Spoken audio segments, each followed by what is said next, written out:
Olá, povo de Deus! Estamos iniciando a nossa live das 20 horas em ponto. Nós estamos estudando o livro do Apocalipse, o módulo de número 9, parte 8. Nós estamos na igreja cruzando os séculos. Na última parte, nós falamos sobre a igreja de Éfeso. Quando nós olhamos para a igreja de Éfeso, nós encontramos nela um modelo para nós como igreja, ou como agir enquanto igreja. E o que nós encontramos lá na igreja que nos chama a atenção?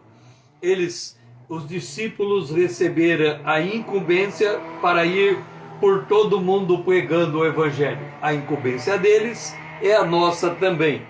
Eles foram revestidos de poder para esta missão. O revestimento deles é nosso também. E eles foram zelosos e destemidos por onde quer que passasse. E isso fez uma grande diferença naquela época, porque mesmo sob o risco de perder o patrimônio financeiro, perder o ambiente social, tendo que sair da sua terra, fugir, ser perseguido, muitas vezes pego, torturado, morrer por amor a Cristo, ainda assim eles mantiveram um testemunho firme e fazendo discípulos. Por quê? Porque eles davam testemunhos de Jesus. Eles foram conhecidos como o caminho, a seita dos nazarenos, e depois chamados cristãos, porque eles começar a aprender a ser a imagem de Cristo, ser transformado pelo poder de Deus em conformidade com a palavra de Deus para ser a imagem de Cristo. E eles se reuniam como igreja. Vamos agora, no movimento da revelação, ver os falsos mestres no seio da igreja primitiva, as falsas doutrinas, e darmos mais um pouco de atenção à doutrina dos nicolaítas. A igreja de Éfeso ainda era um movimento incipiente, mas os apóstolos tiveram que se confrontar com falsos mestres. Por exemplo, quando nós abrimos, e eu convido você a abrir junto comigo a carta de Paulo aos Gálatas, no capítulo 1, verso 7, diz assim: o qual não é outro. O apóstolo Paulo começa no verso 6, ele fica admirado que eles estavam passando depressa daquele que foi chamado para a graça de Cristo para um outro evangelho, o qual não é outro, senão que alguns que vos perturbam e querem perverter o evangelho de Cristo. Deixe-me te dizer uma coisa. Uma das responsabilidades que nos é dada é de examinar a palavra de Deus. Isso não é função somente do pastor, mas também daquele que ouve o evangelho. Ele deve ter a dedicação de examinar na palavra de Deus se aquilo que está sendo dito está em conformidade com o evangelho. Irmã Dora, seja bem-vinda. Se está em conformidade com o evangelho. Porque do mesmo jeito como na igreja primitiva chegava um outro evangelho que não era o evangelho da graça, também hoje nós incorremos neste risco. Então, este era o propósito dos falsos mestres: perverter, torcer o evangelho de Cristo, exigindo que eles também dessem prova do evangelho a igreja primitiva. Quando alguém vinha lhe transmitir a palavra de Deus, eles faziam como os bereanos. Atos capítulo 17, o versículo de número 11. Atos 17, 11. Os bereanos. Por isso, Paulo dissertava na sinagoga entre os judeus e os gentios piedosos. Também na praça, deixe-me ver, 17, 11. Paulo, durante a noite, os irmãos enviaram Paulo e Silas para Bereia, e ali chegando, dirigiram-se à sinagoga dos judeus. Ora, estes de Bereia eram mais nobres do que Tessalônica, pois recebera a palavra com toda a avidez, examinando as Escrituras todos os dias, para ver se as coisas eram de fato como estava sendo dito. Então nós temos que aprender a examinar as Escrituras para verificar a veracidade do Evangelho que está sendo pregado. Como o Senhor demonstra na parábola do semeador, 4 obstáculos se interpunham à pregação do Evangelho. O primeiro, o maligno vir e arrebatar a palavra do coração. As artimanhas do diabo usando de falsos apóstolos. Porque quando lemos na carta da igreja aos Efésios, em Apocalipse, nós vemos que eles colocaram em prova os que diziam apóstolos e não eram. Então, eles tentavam introduzir falsas doutrinas. Os nicolaítas, que era a doutrina de compatibilizar a fé com a vida social, econômica, devassa e idólatra. Então, eles tentavam conviver com o Evangelho e também com uma vida que não condizia com o Evangelho. Com o passar do tempo, muitos, por terem tardia a vinda do Senhor, vamos lá em 2 Pedro, no capítulo 3, versículo 4, diz assim: onde está a promessa da sua vinda? Porque desde que os pais dormiram, todas as coisas permaneceram como desde o princípio da criação. Note uma coisa. Desde que eu tenho iniciado essas lives aqui, não faz muito tempo, alguns meses atrás, eu tenho falado da volta de Jesus. Se eu continuar com essas lives daqui 10 anos, eu vou estar falando da volta de Jesus. Ora, quem me ouve todo dia vai dizer o seguinte: César, você está falando da volta de Jesus, mas já se passou alguns meses e até agora nada. Jesus ainda não veio. Você ainda fica batendo nessa tecla. Observe uma coisa. Quando nós falamos lá no módulo 2 sobre o texto profético, nós demonstramos o seguinte. Quase que tive um desastre aqui. Deixa eu me organizar aqui. Nós mostramos o seguinte. Deixa eu me organizar aqui. Jesus está voltando. Jesus está voltando. Nós estamos no ano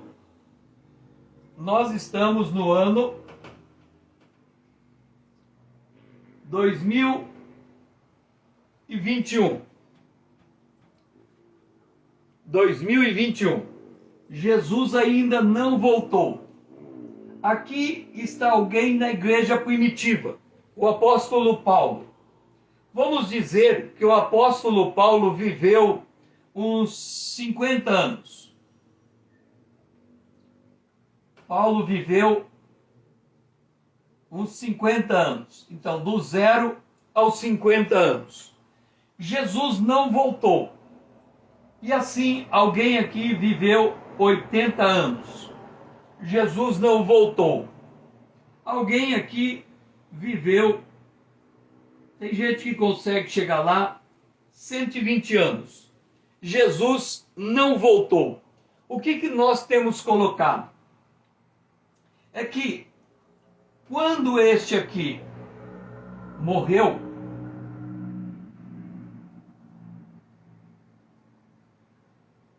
quando esse aqui morreu e quando esse aqui morreu, o Sol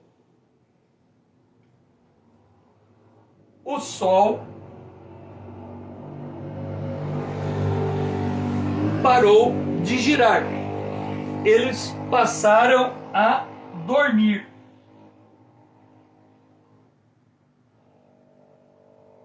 Ok?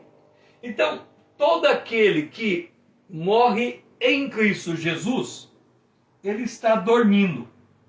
O sol não gira mais para ele. Se a Bíblia diz que o arrebatamento será num abrir e piscar de olhos, os mortos ressuscitarão primeiro e os que são de Cristo vão ressuscitar. Eu pergunto para você, de Paulo até a volta de Jesus, desse que viveu lá no 5º século até a volta de Jesus, e desse que vai ser a geração que Jesus vai voltar, quanto tempo se passou? Piscar de olhos.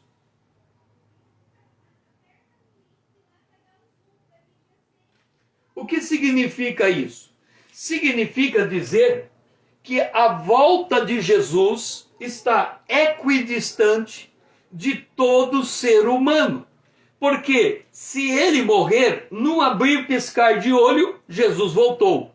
E se ele viver até Jesus voltar, ele poderá viver até 100 anos, 80 anos. Se Jesus voltar na sua geração, ele sobe vivo.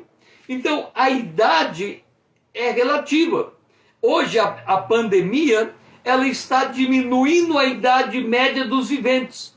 Porque na pandemia estão morrendo cristãos e não cristãos. Esses cristãos que estão morrendo, quando eles acordarem no arrebatamento com a ressurreição, será num abrir e piscar de olhos. Então, se eu estou dizendo todo dia que Jesus está voltando e eu vier a morrer hoje, daqui um piscar de olhos, Jesus vai voltar para mim. Porque a partir do momento que eu morro, a morte para de contar.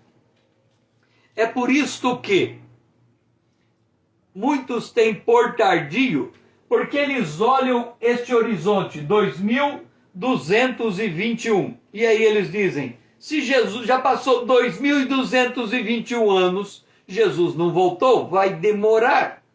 O que eles se esquecem é que Jesus vai voltar equidistante a cada geração que está morrendo. Não importa quem é a geração que venha a morrer.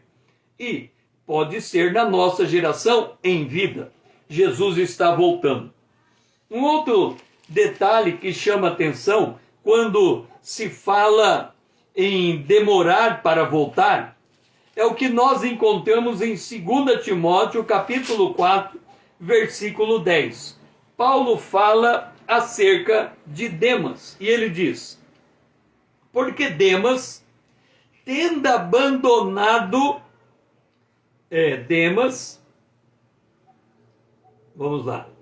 tendo amado o presente século, me abandonou e se foi para Tessalônica.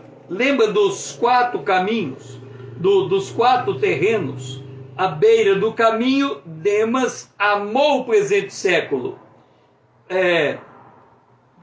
Terreno pedregoso, Demas amou o presente século. Espinhos, Demas amou o presente século. Ele amou o presente século porque deu ouvido às palavras do maligno, que lhe tirou a palavra do coração.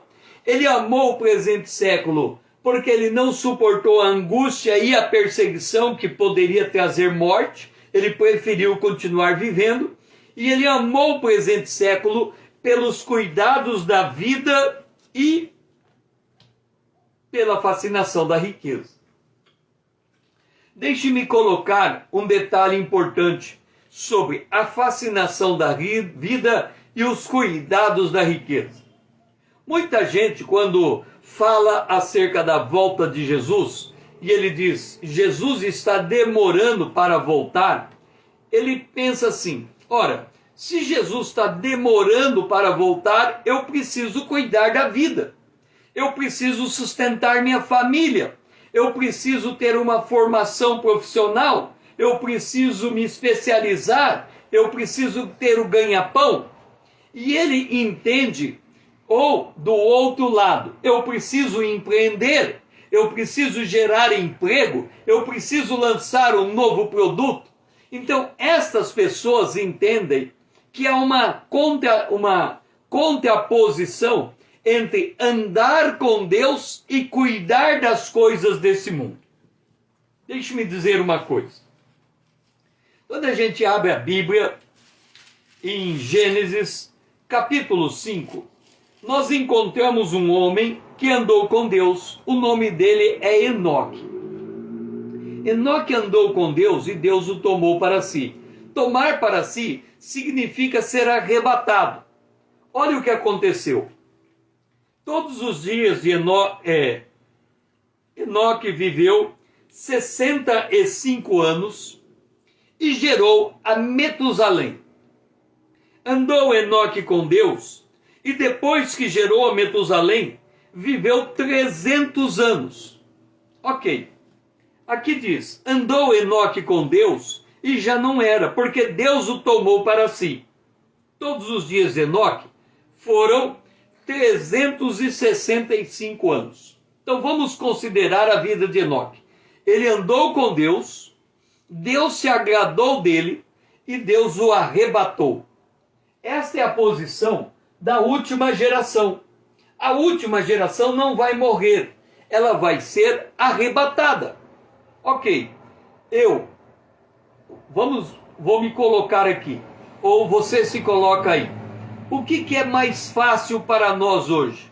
Morrer por morte natural ou ser arrebatado pelo toque da trombeta? Levando em conta todos os sinais, a probabilidade é quase a mesma.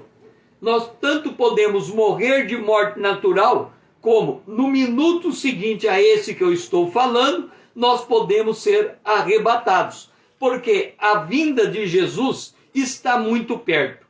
Ok, sendo assim, vamos voltar a Enoque. Andou Enoque com Deus, depois que gerou Metusalém, viveu 300 anos e teve filhos e filhas. Ele sustentou família e ele andou com Deus. Então, César, qual é a diferença entre andar com Deus e não se deixar levar pelos cuidados do mundo e nem pela fascinação da riqueza? Afinal de contas, nós não temos que cuidar da nossa vida, dar sustentação à nossa casa? Então, como que a gente anda com Deus, dá sustentação à casa, toca o empreendimento e não sai da presença de Deus, não está sendo levado pelo terreno cheio de espinho? É simples. O que anda com Deus, ele anda confiando em Deus. Eu não falei tudo. O que significa confiar em Deus? Deixe-me colocar do seguinte modo. No livro de Provérbios há uma passagem que diz assim: não estribe no teu próprio entendimento, confia em Deus. Ok, então eu não posso fazer tudo pensando que a minha capacidade intelectual é suficiente, seja para cuidar da vida, seja para empreender.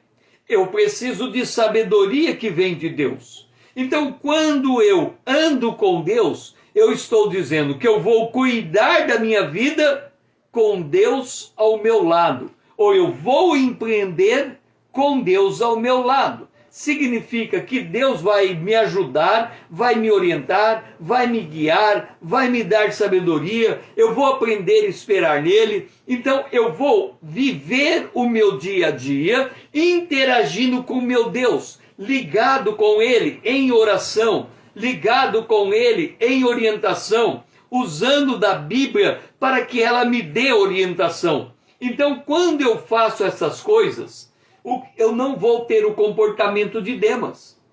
Demas amou o presente século e absteve de levar Deus junto com ele, no sentido de: eu preciso viver. Qual é o propósito de Deus para a minha vida? Ser um ministro de Deus ou cuidar da minha família, educar os meus filhos e testemunhar na minha vizinhança. Então nós temos que entender que em qualquer dimensão da vida, Deus pode estar junto conosco e nós podemos estar andando com Deus. Por outro lado, quando a gente não tem essa perspectiva, então é uma dualidade. Ou eu ando com Deus, ou eu vou para cuidados da vida, ou eu vou empreender. E aí a pessoa se afasta de Deus quando ela precisa muito mais de Deus para continuar a sua caminhada. As falsas doutrinas que nesse período 31 a 100 a igreja primitiva teve que combater, a primeira foi o docetismo. O que é o docetismo? Negação que Jesus veio em carne e sangue. Observa, quando a gente lê João, capítulo 1, primeiro, o Evangelho de João, no capítulo 1, diz assim: no princípio era o verbo era Deus, o verbo estava com Deus. Ok.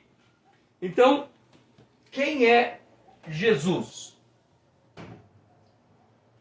Vamos lá.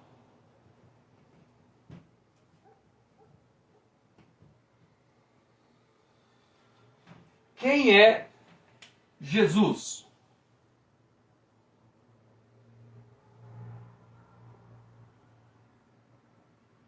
Quem é Jesus? João diz que Jesus é Deus.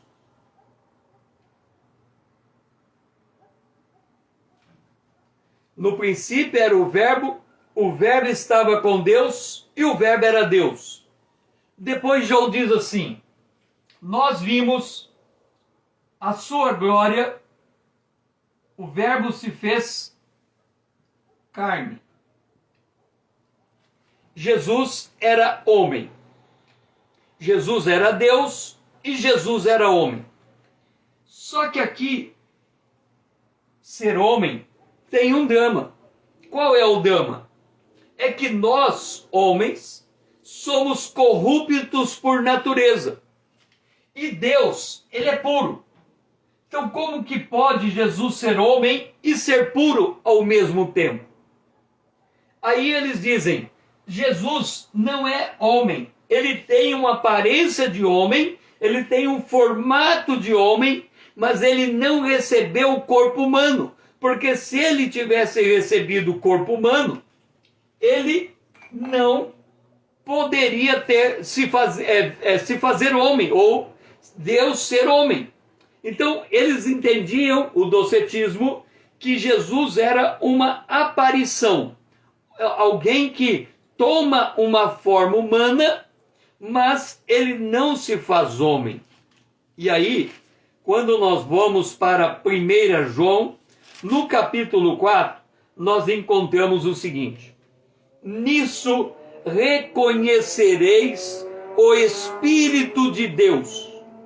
Todo espírito que confessa que Jesus Cristo veio em carne é de Deus. E todo espírito que não confessa Jesus não procede de Deus. Pelo contrário, este é o espírito do anticristo, a respeito do qual tendes ouvido que vem e presentemente já está no mundo. Então, quem diz que Jesus não veio em carne, que ele não é homem, não é de Deus. Este é o espírito do anticristo. O espírito de como é que nós então entendemos como que Jesus fez carne sem ter sido uma carne corrupta, ou como é que ele se tornou carne sem pecado? É porque quando Maria concebeu Jesus, Maria era uma mulher que foi concebida pelo poder do Espírito Santo e gerou o Filho de Deus. Quer dizer, Jesus nasceu de uma virgem, não teve participação do homem. Portanto, temos que entender que a corrupção ela vem a partir do homem, quando Adão, o primeiro homem criado, tomou a decisão de comer do fruto proibido, mesmo que quem tenha comido primeiro tenha sido a sua esposa Avarô. Quando ela oferece a Adão e ele come, ele, como tinha sido o primeiro criado, ele não podia ter aceito. E ele tinha que ter ido a Deus e achado um jeito de resolver a situação. Como ele comeu, a corrupção, a morte, passa para todos os homens a partir da escolha do primeiro homem. Como Jesus não nasce de um homem, mas Maria lhe concede a condição dele ter carne e osso, de sangue, porque sangue escorreu dele, Jesus é homem. Negar isso é o espírito do anticristo. Essa foi a primeira doutrina que apareceu. Então a contestação é essa. Nisso reconheceis o Espírito de Deus. Todo espírito que confessa que Jesus veio em carne é de Deus. Por que eu preciso ter essa confirmação em espírito? Aqui é espírito humano, não é o Espírito de Deus. Lembra quando Jesus pergunta quem eu sou? E Pedro diz, tu és o Cristo, o Filho de Deus. O Filho de Deus. Quer dizer, que tem a natureza de Deus. Jesus disse, você não falou isso por tua carne. Você falou isso porque recebeu uma revelação do Pai. Então, só por revelação, nós podemos entender que o homem chamado Jesus Cristo é também Deus. Verdadeira homem e verdadeiro Deus. A segunda falsa doutrina que havia na igreja primitiva era a doutrina dos judaizantes. A doutrina dos judaizantes, ela é uma exigência que o cristão siga as tradições judaicas. Deixe-me explicar isso. Quando nós aceitamos Jesus como Salvador, então aqui está, eu, você, recebemos Jesus como Salvador. Qual que é o passo seguinte? O batismo nas águas.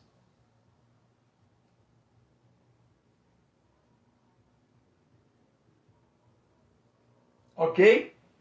Quando nós batizamos nas águas, o que acontece? Nós tornamos membros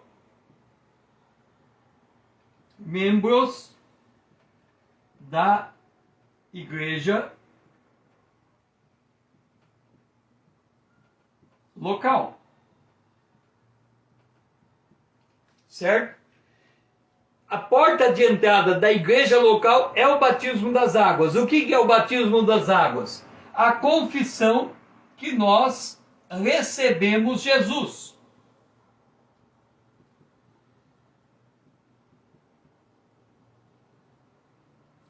Recebemos Jesus, nos tornamos nova criatura, somos batizados nas águas, e porque batizamos nas águas, pertencemos à igreja local, e agora nós participamos da ceia do Senhor.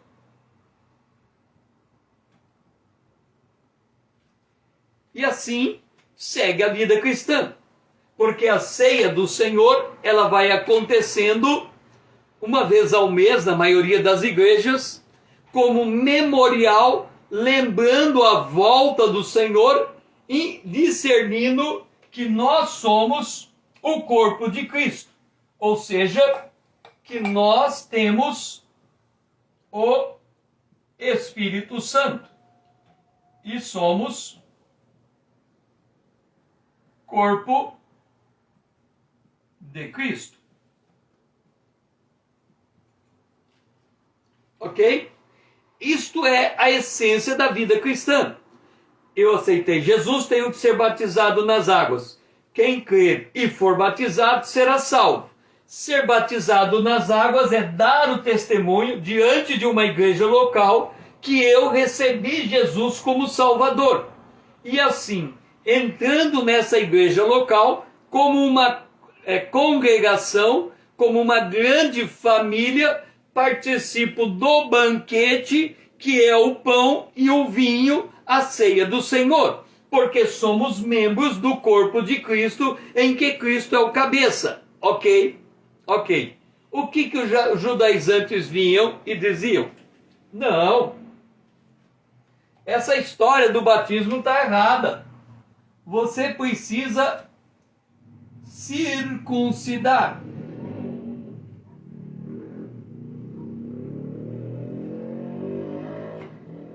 Que negócio é esse, circuncidar? Lá no Antigo Testamento, quando Deus chama Abraão, Deus faz uma aliança com Abraão. E o símbolo dessa aliança era a circuncisão. O que é a circuncisão? O menino, desde os 8 anos, com 8 anos de idade de nascido, com 8 dias de idade de nascido, ele tinha que cortar a carne do prepúcio. E ali, naquela operação, selava a união do judeu com Deus. Ok? Ora, o cristão é o batismo nas águas. O judeu vinha e dizia, não, é preciso crer e continuar praticando as leis do judaísmo. A primeira delas, a circuncisão. E se o cristão aceitasse que tinha de circuncidar, olha o que acontece. Eu creio que isso vai fazer muito sentido para você em uma série de coisas que acontecem na sua e na minha igreja, talvez. Se nós estamos em uma igreja firmada no evangelho da graça e não no outro evangelho, lembra de Paulo? Eu tenho o evangelho da graça e tenho um outro evangelho. Quando a gente escolhe a igreja para congregar, nós temos que verificar se esta igreja local está de acordo com o evangelho da graça. Vamos ver quando uma igreja não está de acordo com o evangelho da graça, abrindo em Colossenses capítulo 2, versículo 20. Olha só. Se morreste com Cristo para os rudimentos do mundo, porque, como se vivesseis no mundo, vos sujeitais às ordenanças. O que são estas ordenanças? A lei. A lei. Quais são as ordenanças? Olha só.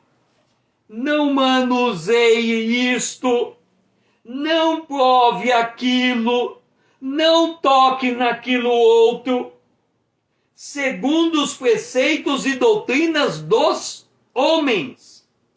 Pois que todas estas coisas com uso se destroem.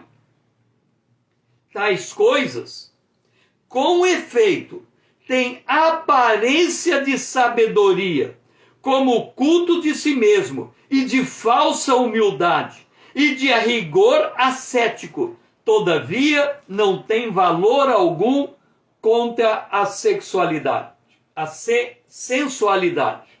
Então, olha só, você é membro de uma igreja, e aí o pastor diz, nesta igreja você só, diz para a mulher, nessa igreja só pode usar vestido ou saia. É uma ordenança, doutrina de homem. Só pode usar vestido ou saia. O que diz aqui? Com o tempo, estas coisas se destroem.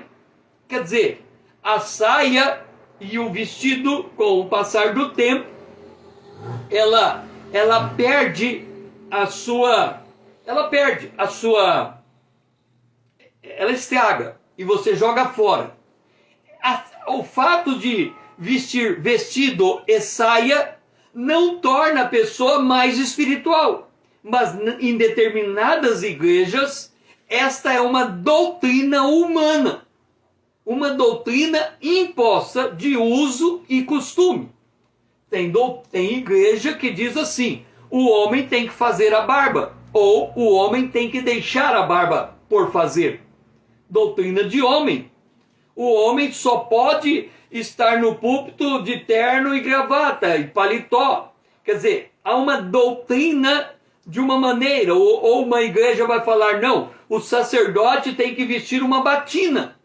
Uma doutrina do homem, uma roupa, e caracterizando o cristão por uma roupa que ele utiliza. Ou então, o cristão que for visto num bar, ele vai ser disciplinado na igreja. O bar é um lugar que não pode tocar, não pode chegar perto. Por quê? Porque lá é um lugar que ele pode se corromper. Então ele não pode ir no bar, ele não pode ir em determinados ambientes, ele não pode ir a uma festa, ele não pode ir a um baile, ele não pode ir a um jogo de futebol. Por quê? Porque estes ambientes, segundo as ordenanças dos homens, têm uma maior capacidade de corromper o indivíduo.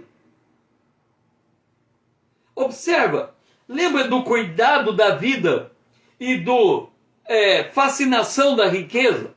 Cuidado da vida. Vou assistir um jogo de futebol. Estou cuidando da vida. Tem duas maneiras de você assistir um jogo de futebol. Conta uma história de um pastor, casou-se, a sua esposa disse assim para ele: eu quero assistir um jogo de futebol americano. E ele, que veio desse ambiente, quando ele se converteu e se tornou pastor, ele disse: nunca mais eu vou num jogo de futebol americano. E a esposa dele falou: não, eu quero ir, eu quero conhecer como é um jogo, eu também nunca fui. E aí ele foi constrangido, foi com a esposa dele no jogo de futebol americano. Sentou ele, sentou a esposa e sentou um casal do lado. E à medida que o jogo foi desenvolvendo, ele começou a conversar com o homem que estava do lado. E resultou na evangelização daquele homem. Ou seja, ele não deixou de ser cristão porque ele foi no jogo de futebol. Ele levou a sua personalidade, a sua índole, a sua inclinação. E quando a oportunidade naquele espaço se abriu, ele levou o evangelho naquele espaço. Então, igrejas que colocam ambiente, não toque, não prove, comida. Tem igreja que diz que em determinado dia não pode comer, por exemplo, carne. Não pode. Naquele dia só pode comer peixe. Tem outras igrejas que dizem assim: não, nós temos que cuidar do nosso corpo. Então nós temos que ser vegetariano. Nós temos que dar grande ênfase na comida do vegetal e não na comida que vem dos nutrientes da carne. Por que que isso é uma situação como não prove esse tipo de coisa, não coma esse tipo de coisa? Porque num determinado momento nos evangelhos, a Bíblia diz que Jesus abençoou o alimento, tendo declarado puro todos os alimentos. Ele derrubou por terra aquilo que havia no Antigo Testamento de comer coisa pura e não comer coisa impura. Jesus, ele deu um basta nisto. Ele abençoou aquilo que alimenta o homem, pode ser comido sem problema algum. Então, a doutrina do judaizante é colocar o homem debaixo do jugo de leis humanas, que não tem valor nenhum para reter o pecado dele. E o que acontece? Quando você proíbe, aquilo que você proíbe torna-se interessante e torna-se um ponto de sedução. E a pessoa acaba caindo naquilo que foi proibido, por não atender a isso. Tais coisas com efeito tem aparência de sabedoria, como um culto de si mesmo, e até de falsa humildade. E rigor ascético, porque você tem que ter disciplina para cumprir esses requisitos da lei. Qual é a lei do cristão, então? Tudo me é lícito, nem tudo me convém. Aí, em cada situação, ele vai ver se aquilo lhe convém, se não lhe convém. Mas é lícito para ele. Não há nenhuma proibição a priori. Este é o Evangelho da Graça. E, por fim, nós temos a doutrina dos Nicolaítas. A doutrina dos Nicolaítas era o domínio da liderança da igreja sobre a membresia. E o antídoto, ou a contramedida para esse tipo de atitude da doutrina dos Nicolaítas, nós encontramos em 1 Pedro capítulo 5, verso 3. Pedro está falando sobre pastorear o rebanho de Deus. E no verso 3 ele diz: nem como dominadores dos que vos foram confiados. Em algumas igrejas, a liderança daquela igreja, ela age como um dominador.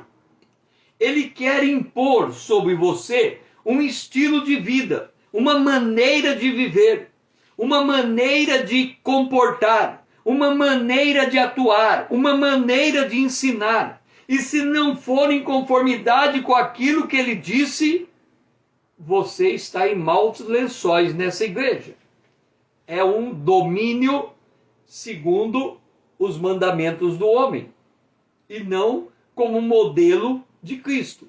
Porque o modelo de Cristo, que Pedro fala aqui, tornando-vos modelo do rebanho, é ser transformado pelo poder de Deus na imagem de Cristo.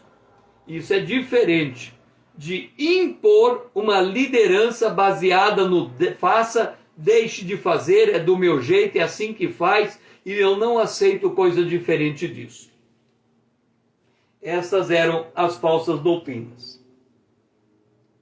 Os nicolaítas introduziram fortuitamente na igreja a doutrina herética da obediência cega e irrestrita aos líderes cristãos, exigindo pronta resposta tanto de Pedro, esta que lemos, como de Paulo. Paulo diz: entre vós, Atos capítulo 20, versículo 28 a 31, Paulo escreveu: entre vós penetrarão lobos vorazes, que não pouparão o rebanho, se levantarão homens, falando coisas pervertidas, para arrastar discípulos atrás deles. Então, nem toda liderança no meio cristão é uma liderança cristã que deve ser seguida. Nós só devemos seguir a liderança cristã cujo ensinamento esteja apoiado na Bíblia, no Evangelho da Graça. Continuando com o movimento da revelação, a igreja de Éfeso eles eram identificados no Senhor, e a igreja expandiu. Vamos lá.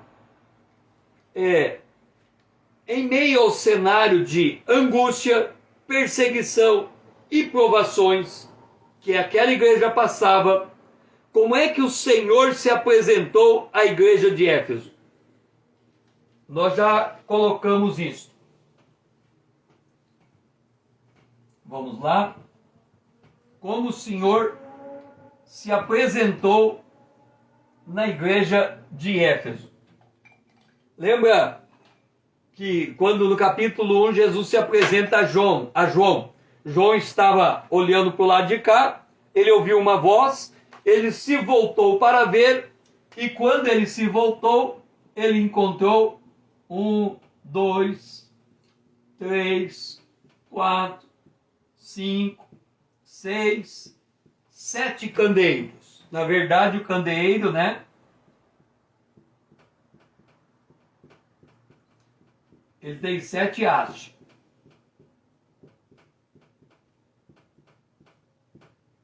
Candeeiro tem 7 hastes. No meio do candeeiro, um como o filho de homem. À sua direita é ao lado de cá, direita,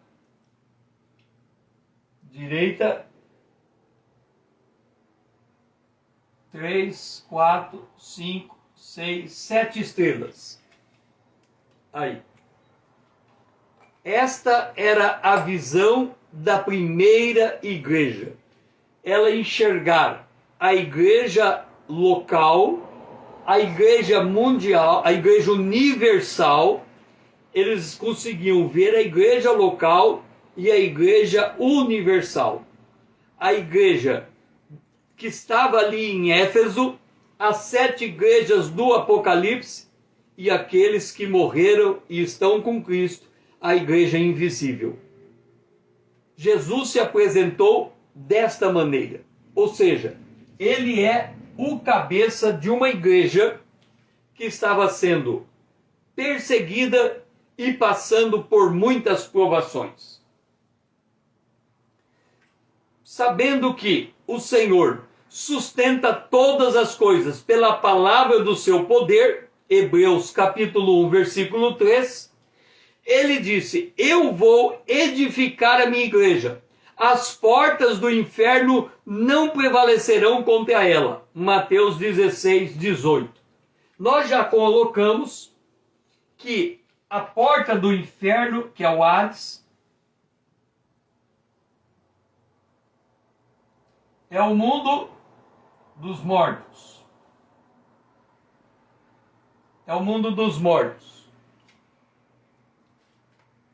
O paraíso é na presença de Deus. Jesus subiu e levou consigo os cativos. Os cativos estavam no seio de Abraão.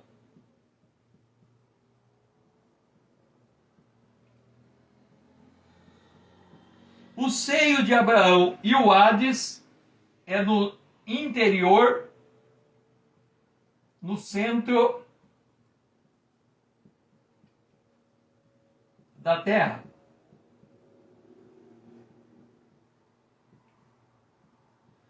O que aconteceu?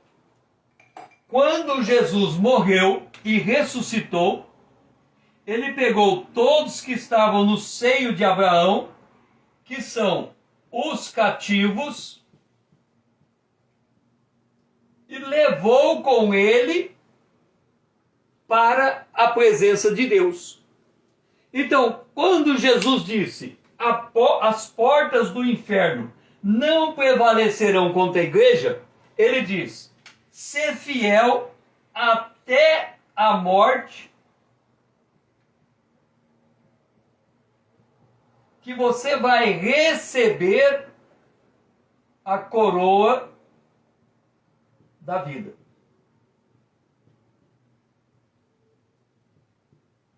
Ou seja, você não vai para o Hades, você não vai para o inferno.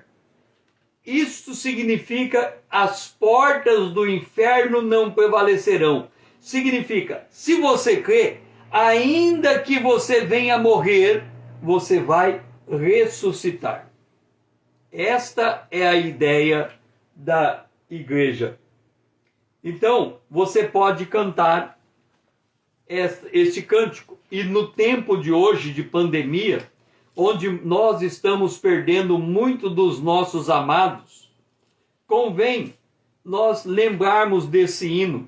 Em 1 Coríntios, no capítulo 15, no versículo 55, diz assim: onde está, ó morte, a tua vitória? Onde está, ó morte, o teu aguilhão? O aguilhão do pecado, da morte é o pecado, e a força do pecado é a lei. Graças a Deus que nos dá a vitória por intermédio de nosso Senhor Jesus Cristo. Nós não estamos mais debaixo da lei. Nós não estamos mais debaixo do pecado. nós não estamos mais debaixo da morte. Todas estas coisas foram vencidas por Jesus. Por isso que nós podemos dizer: aonde está, ó morte, a tua vitória? Não existe mais essa vitória. Jesus morreu, levou consigo o cativo, e agora as portas do inferno não prevalecem mais contra a igreja, em vida, muito menos depois da morte. Assim, o Senhor, que tem consigo a igreja, se une a ela no tempo de perseguição de modo indissolúvel. Lembra de Saulo perseguindo a igreja? Ele cai do cavalo. Saulo, Saulo, por que você me persegue? E aí, vamos pegar Atos, capítulo 9. Vamos pegar a exata expressão. Saulo, Saulo, por que me persegues? Aí Saulo, que tinha caído do cavalo, pergunta: quem és tu, Senhor? Resposta: eu sou Jesus, a quem tu persegues. Observa a íntima relação entre nós e Jesus. Me perseguir você, equivale perseguir o próprio Jesus. Saulo, Saulo. E aí, Estevão, olha o que acontece no momento da morte.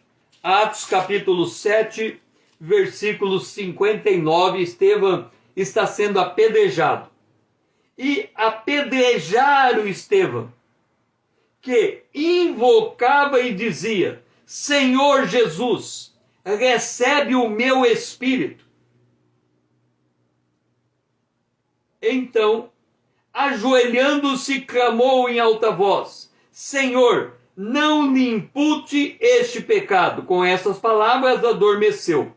Só que antes de adormecer, olha o que ele diz: fitou os olhos no céu e viu a glória de Deus e Jesus que estava à sua direita. E ele disse: eis que vejo os céus abertos e o Filho do Homem em pé à destra de Deus. Jesus estava de pé, pronto para receber o espírito de Estevão, que iria ser apedrejado naquele instante. Ele não foi para o Hades, mas morreu, e o espírito dele voltou imediatamente para Deus. Por isso que ele pôde dizer: perdoa, porque eles não sabem o que estão fazendo, que o pecado da minha morte não caia sobre eles. E note, aqui diz assim,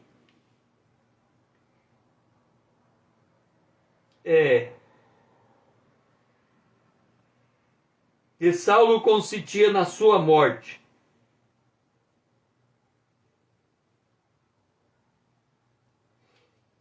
Eles jogaram aqui, lançando fora da cidade, o apedrejaram. As testemunhas deixaram suas vestes ao pé de um jovem chamado Saulo. Agora, olha só, tem uma multidão. Imagina você com uma multidão diante de você. Todo mundo pegando em pedra e jogando em você. Pá, pá, pá. Aquilo vai dilacerando o seu corpo, vai lhe machucando. Você tenta proteger a cabeça, você tenta proteger, mas não vem pedra de tudo quanto é lado. E você, vamos imaginar que você, apesar de toda aquela pedra ali, você olha para aquelas pessoas e de repente você vê Saulo. Saulo não está jogando pedra, mas ele está batendo palma. Joga mais, joga mais. E aí você diz assim: Pai, perdoa porque eles não sabem o que fazem. Ele está dizendo assim: Pai, se algum dia esse povo chegar no juízo final, a pedra que eles estão jogando em mim não leva em conta. Absolve eles disso. Não impute esse pecado a eles. Não impute esse pecado a eles. E Saulo está ali, quer dizer, não impute esse pecado a Saulo. Aí a Bíblia diz que quando Jesus encontra com Saulo, ele diz: duro é para você recalcitar nesses aguilhões. Aquela imagem de Estevão morrendo, apedrejado, aquela imagem de Pedro perdoando Saulo, mesmo Saulo irado querendo matá-lo, não saía da cabeça de Saulo. Ele matava os cristãos, mas ele dizia: que povo é este que mesmo morrendo dá glória a Deus?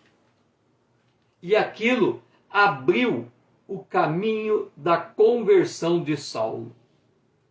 Por que a gente estuda estas passagens bíblicas? Por que eu estou me demorando, me alongando nelas? Para você entender que quando estão lhe jogando pedra, você não sabe se um desses que estão lhe jogando pedra não vai vir a ser o maior pregador de todos os tempos. E que o fato dele perceber a sua mansidão, o seu domínio próprio, a sua estatura, a sua índole, a sua personalidade, o fato dele verificar que mesmo você recebendo todas as pedradas das pessoas que você menos imagina, você ainda assim é capaz de abrir a sua boca para falar das coisas do céu, abrir a sua boca para entregar o seu espírito a Deus, abrir a sua boca para perdoar quem lhe joga pedra. Isso impacta, isto muda, porque a lei do homem é a lei do olho por olho e dente por dente. É o que nós estamos vendo hoje, pessoas estão morrendo no trânsito, porque um bate no outro, o outro já sai atirando. Hoje as pessoas estão morrendo por coisa pouca, por coisa pequena. A vida hoje não está tendo valor nenhum. E quando você deixa que as suas vidas se esvaem, perdoando quem está lhe apedrejando, isso impacta as pessoas. E assim, o evangelho, nesse período, ele cresceu. Ele foi para a Síria, para a Palestina, é ali que começou, né? Depois ele foi para a Síria, para a Ásia Menor, chegou na Grécia, na Líbia. Essas foram as principais regiões. E também em Roma, Paulo chegou até Roma. Então foram as principais regiões alcançadas pelo Evangelho, pela igreja de Éfeso. E assim, nós terminamos a análise dessa primeira carta de Paulo, a primeira carta de Jesus às igrejas da Ásia, a igreja de Éfeso. É uma igreja que a gente chama de o modelo da igreja primitiva. Esta é uma igreja que foi pastoreada por Paulo. Depois ela foi pastoreada pelo próprio João. É uma igreja que tem uma carta, a carta aos Efésios, que é uma da carta de conteúdo mais espiritual que temos no Novo Testamento, dentre as cartas de Paulo, onde Paulo trata da união da igreja com o Senhor, onde ele trata a natureza do nosso chamamento, a natureza da redenção, o propósito de Deus de reunir tudo em torno de si, onde ele fala para nós nos colocarmos de joelho para nos aprofundarmos no relacionamento com Jesus. Esta é a igreja de Éfeso, a igreja primitiva. Mesmo nela, nós encontramos os defeitos, mas aquele que é vencedor vai se alimentar da árvore da vida. Que seja você e eu, este vencedor, nos alimentando da árvore da vida. Foi muito bom ter você junto comigo, Dora. Nós estamos terminando essa live. Amanhã, se Deus nos permitir, às 20 horas, estaremos aqui falando da igreja de Esmirna, segunda igreja do Apocalipse, e eu espero contar com você lá. Eu preciso de você. Traga seus amigos. Se você ainda não se inscreveu na minha conta aqui no Instagram, venha me seguir ali no YouTube. Venha me seguir. Vamos aumentar essas comunidades para que elas sejam significativas e esse evangelho possa ir mais longe. Também marque seus amigos nesse vídeo, encaminhe para ele, para todos os seus amigos, e vamos junto levar esta palavra. Vamos aprender junto e vamos esperar a volta de Jesus firme, porque os dias são maus. Que você tenha um restante de dia abençoado na presença de Deus e que o Senhor seja louvado.